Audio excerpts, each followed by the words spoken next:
Hello everybody and welcome back to our brand new video on Hypixel Skyblock. And today I'm going to be showing you guys how you can play left click mage for all stages of the game. If you're bored of constantly using a juju bow or never getting solo archer, left click mage might be a very good idea for you. Now this video is broken up into mid game, late game, and end game left click mage for various levels of master mode. So stay tuned so that you can learn how to be a pro left click mage. And if you do like the videos that you're seeing, please consider subscribing so I can hit 17,000 subscribers.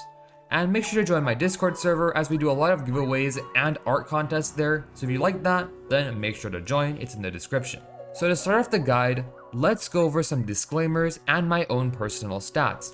Because the last thing I want is for you guys to get discouraged when you can't do the same amount of damage that I'm doing. So to start off, I am Catacombs level 45, which is generally considered a high cata level. Now this means that the damage that you see that I'm doing will be a lot more than what you will be doing. On screen now is a quick conversion guide so you can see how much damage you will be doing at your cata level. I won't go exactly into the math of how left click mage works as it's really boring and really complicated, but basically cata levels are completely overpowered for mage scaling. So with all that out of the way, let's go straight on to the first type, mid-game mage. So you might be thinking, wait Hot Slicer, you forgot about early game. But if I'm being honest here, early game players do not do master mode, so I am not gonna make a mage guide for them. And left click mage isn't really viable in catacombs, so both those out of the way, we're just gonna start off with mid-game. So as a mid-game player just starting to get into left click mage, possibly only doing master mode 1, you can still do it very well. So for this, I'm going to be using a very cheap setup just to show you guys the potential that mage has. I'll be using a tarantula helmet, 3/4 wise dragon armor reforged to necrotic for even less damage, a spirit scepter, and a fell sword. Yeah, this is not a very good setup, and most of you can probably afford this. For the clearing weapon, I'll be using a spirit scepter. You can improve the setup as you wish, but this is the absolute baseline gear. When starting out, I recommend a cata level of at least 25 to 28.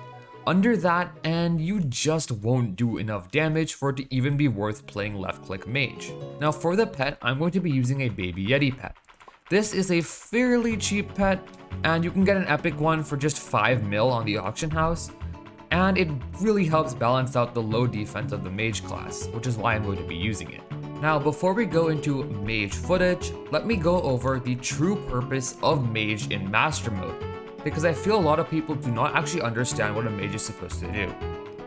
In master mode, a mage is supposed to blood rush with an archer, blood camp, and then help with DPS in the boss. And that's just about it.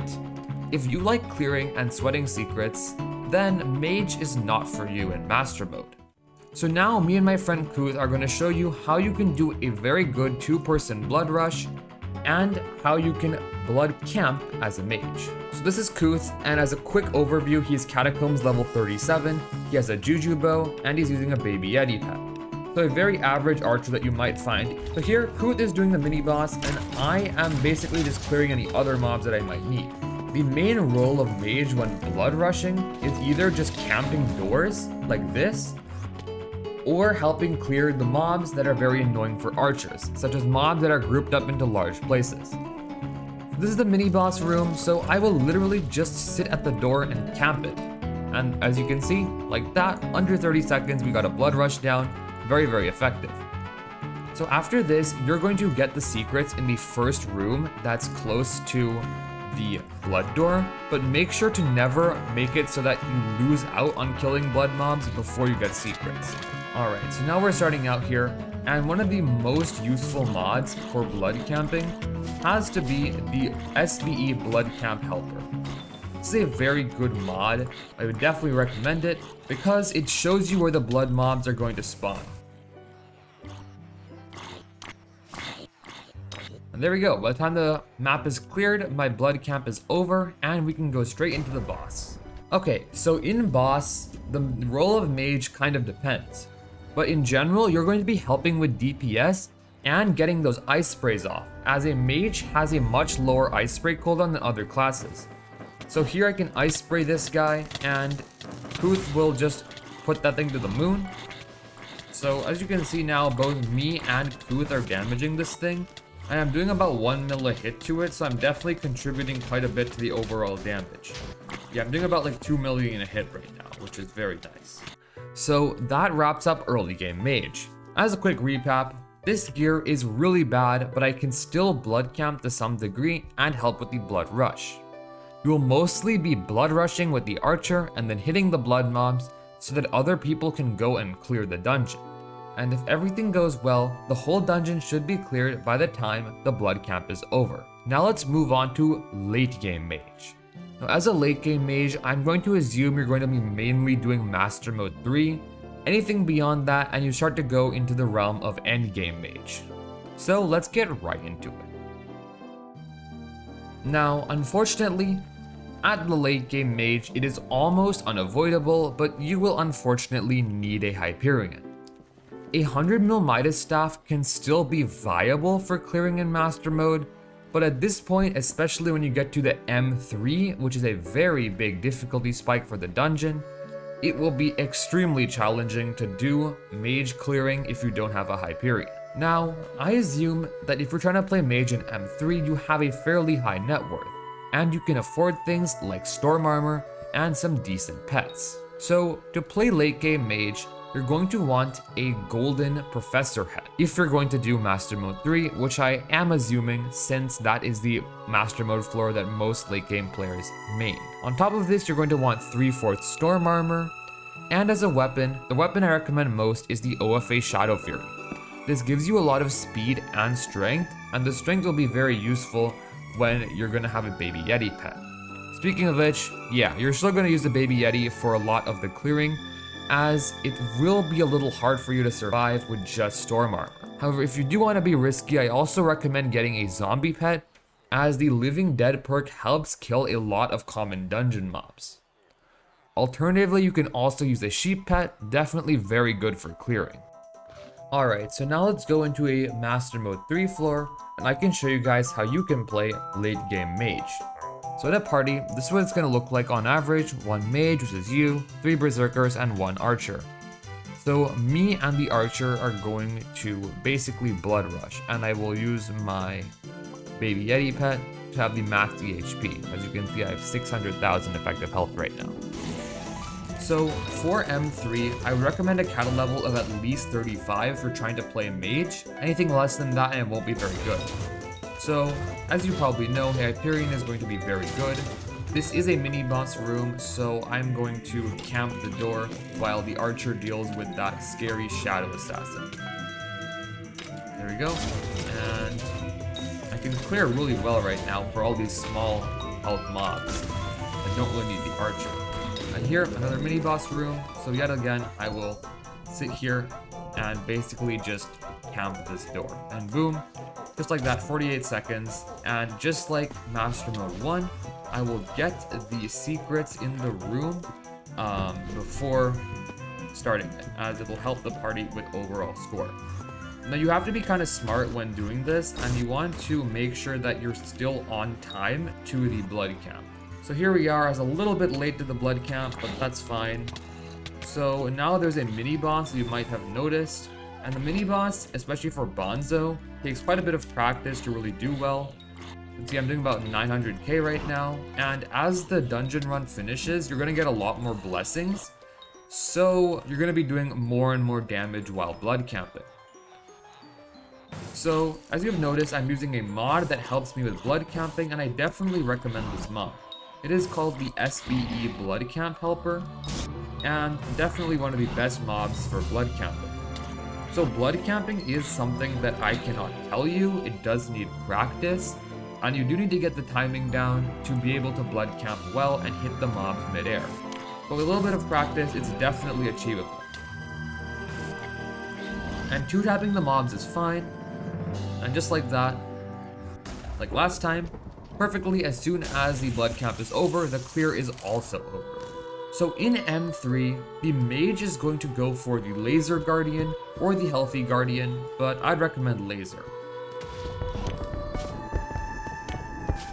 Looks like that we dimed that thing really fast together, me and this one berserker.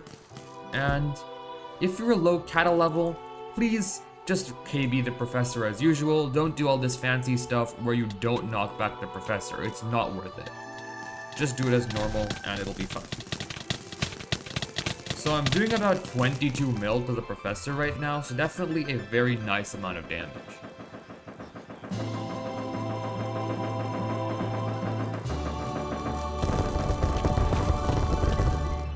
And boom, just like that we completed M3, almost a sub 3 run, and it's very, very fun and nice.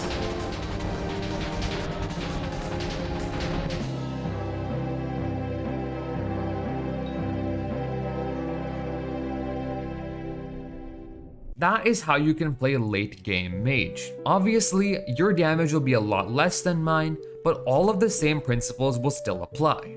And if done correctly, it can be very fun and you can start to truly see why mage is a very great alternative to other common classes like archer or berserker. And now, without any further ado, let's hop right into endgame mage.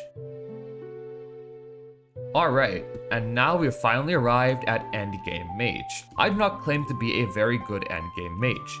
There are a lot of mages that are far better than me and have a lot better stats. At Kata 45, that is just barely enough to start playing mage on the high catacombs floors. However, I do believe that you can still play it very well without grinding your whole life away for catacombs 50. How can you do this? Well, now you will find out. So I will show you guys how to mage at just Kata 45 on Master Mode 6. And I do consider Master Mode 6 to be an endgame floor. Master Mode 7, well, that is a different story. That absolutely needs Catacombs 50, and I will be providing some resources from my very good friend Iluyuk, as he's probably the best mage on the entire server. So if you have any questions about mage, feel free to ask him, as there's nobody more experienced than Iluyuk. So to play M6 mage, there is no other way to say it than you need to be maxed out. The setup I use for mage in M6 is a diamond sedan head, 3/4 storm armor, and I use my Soul Eater 5 Giant Sword. Now, a tier 6 Giant Sword with Soul Eater is definitely 100% better than a OFA Giant Sword. This is because after the Thunderlord buff, Thunderlord is insanely powerful, having tons of multiplicative damage increase. As you can see, I have Thunderlord 7 on this thing, and I definitely recommend getting it yourselves, as it is just so overpowered for DPS. On top of this, I use my Hyperion for healing, and I also use a Terminator for killing mobs during the Blood Rush. Finally, my pet I use is a level 200 Golden Dragon, but an Ender Dragon pet will only be slightly worse for left-click mage damage, so honestly, I just recommend a Ender Dragon. So for Blood Rushing in Master Mode 6, you might have seen people using RCM, but at just Kata 45, RCM is not viable at all, and I do not recommend it. Using a Terminator is so much of a better idea, and it will lead to less deaths and a far more pleasant experience. It's honestly not worth it to RCM at this low Kata level. So I'm basically going to do the same thing I've been doing this whole time. It's no different. Which is why you can probably see how important it is to learn these skills and learn them well when you're first starting out as a mage, because you will literally use them for the rest of your mage career. And there we go, we're now here. So Master Mode 6 Blood Camping will introduce a lot more mobs to you than Master Mode 3. The mobs do have a lot more HP. Doing very good damage is very important. So I'm about 2-tapping them right now, sometimes 3-tapping, which is not very good, but it will still be faster than letting the Archer Blood Camp because Archers are just so good at clearing. So you should use the Ice Spray as much as possible, especially in M6, because these mobs do start to kind of hurt. So now, by the time the Blood Rush is over, the clear is basically done. We have 298 score right now, so you can kind of just go in and out of the portal if you like. And now here's where one of the big hard parts of Mage comes into play, gyroing. So For gyroing, you can stand about here. This works just fine. You can stand where this terracotta is here. And you kind of have to gyro and get a feel for it. If I'm being honest, it just takes a lot of practice, and you have to kind of learn the timing by playing. I just cannot say where all the timings are going to be like. So you can also hit these terracotta while doing it. It'll give you a tiny amount of damage boost if you're interested in that. And just like that, as you can see, about 40-second terracotta. And now we will go to this giant. And for this one, you ice spray and then you hit it. And boom, that giant just melted away with the help of the archer as well. And there we go. So if done correctly, the boss is actually really fun playing mage. The other teammates can help you if you're lacking in DPS. And overall, it's pretty fun to play mage class once you get up to this level. So now the final sedan is rising, and for this, the mage also gyros it.